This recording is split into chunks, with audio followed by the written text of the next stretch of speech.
A new flurry of tweets from President Trump was at his golf club in Bedminster, New Jersey, where he insists he is not on vacation. Even though it is August, the world is not slowing down. This weekend, the United Nations issued new sanctions to punish North Korea for its escalating nuclear and missile programs. The president sounding off about that and other issues in his tweet storm over the weekend. George is standing by, but we're going to start here with ABC's David Wright, who's in Bedminster for us this morning. Good morning, David.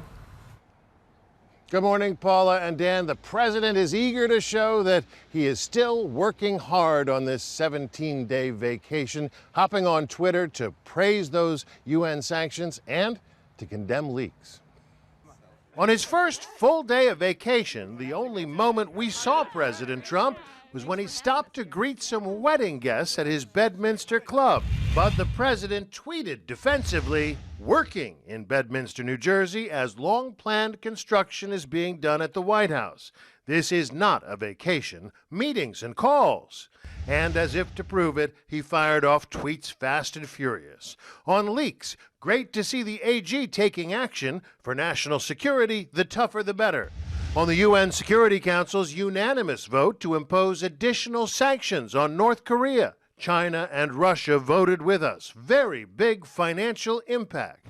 Trump's new chief of staff is with him in Bedminster. Before boarding Air Force One, General John Kelly gathered the White House staff. All of them now report to him. Kelly's challenge to impose order and discipline. I'm a business person. I'm used to dealing with friction. One big problem, hiring a new communications director to clean up after Anthony Scaramucci. Among the names floated this weekend, Stephen Miller. He's the presidential advisor who last week seemed to suggest that the Statue of Liberty is not a beacon to immigrants, those huddled masses yearning to breathe free. The poem that you're referring to that was added later is not actually part of the original Statue of Liberty. Having Miller take over White House messaging would likely be controversial. Now, the administration urgently needs to replace Scaramucci, who replaced Sean Spicer and muscled out Reince Priebus, but there's no indication that they're close to making a decision. Dan and Paula? To be continued. All right, David, thanks for your reporting with the president in Bedminster for us this morning. And we want to bring in our chief anchor, George Stephanopoulos, who's going to be hosting this week a little bit later this morning. Good morning, George.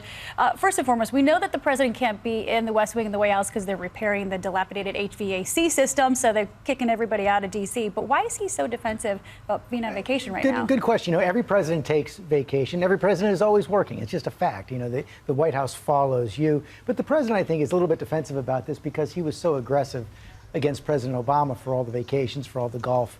He played lots of sound bites, lots of tweets attacking him. So I think the president is feeling that blowback a little bit. Let's talk about General Kelly, the new chief of staff, just a few days on the job. You seeing any changes from your perch? Seems like things have tightened up. I think there's no question about that. Not only is Anthony Scaramucci out, he also gave the National Security Advisor, General McMaster, the power to take some Jared Kushner allies out of the National Security Council as well. So you see some changes in personnel. It certainly seems as if the meeting schedules have tightened up inside the White House. Access to the president and the information to the president has been tightened up. And if you're watching the president's tweets this week, he hasn't stopped tweeting, and the president has said he's not going to stop tweeting.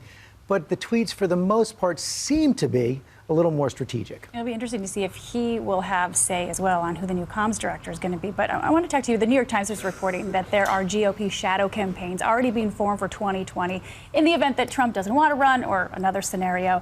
And Vice President Mike Pence is intimating to donors that he's going to run if Trump doesn't. What do you make of all this? He says he's not, and he's saying this is all fake news. His aides. This is pretty remarkable. We are not even 7 months in to this term, and you've got lots of Republicans jockeying now to be in place if President Trump either can't run or decides he's not going to run in 2020, including the vice president. The vice president is keeping up a full political schedule. The vice president has set up a PAC. Now, he has been very loyal to the president. He's been, very careful about that, both in public and in private. But he is doing everything he can behind the scenes to be in place if Trump can't run. Walking the finest of fine lines. Well, let me talk about your show this morning. You've got a very interesting guest, Senator Tom Tillis, a Republican from North Carolina. He's introduced a bill that could protect the special counsel Robert Mueller if he's fired by President Trump.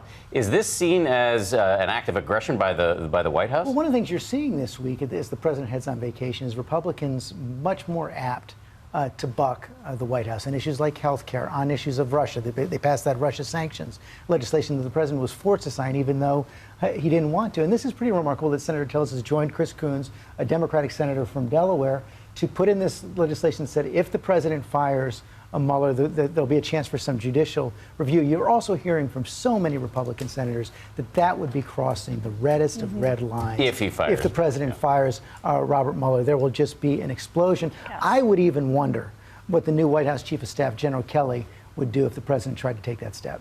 George, thank you. Thanks, a lot George. to talk about this morning. Really appreciate it. George has a big show this morning. He's going to go one-on-one with Counselor to the President Kellyanne Conway, plus Democratic Senator Chris Coons and Republican Senator Tom Tillis are going to discuss that new bill, which could protect Special Counsel Robert Mueller if he's fired by the president. That's coming up later this morning on This Week.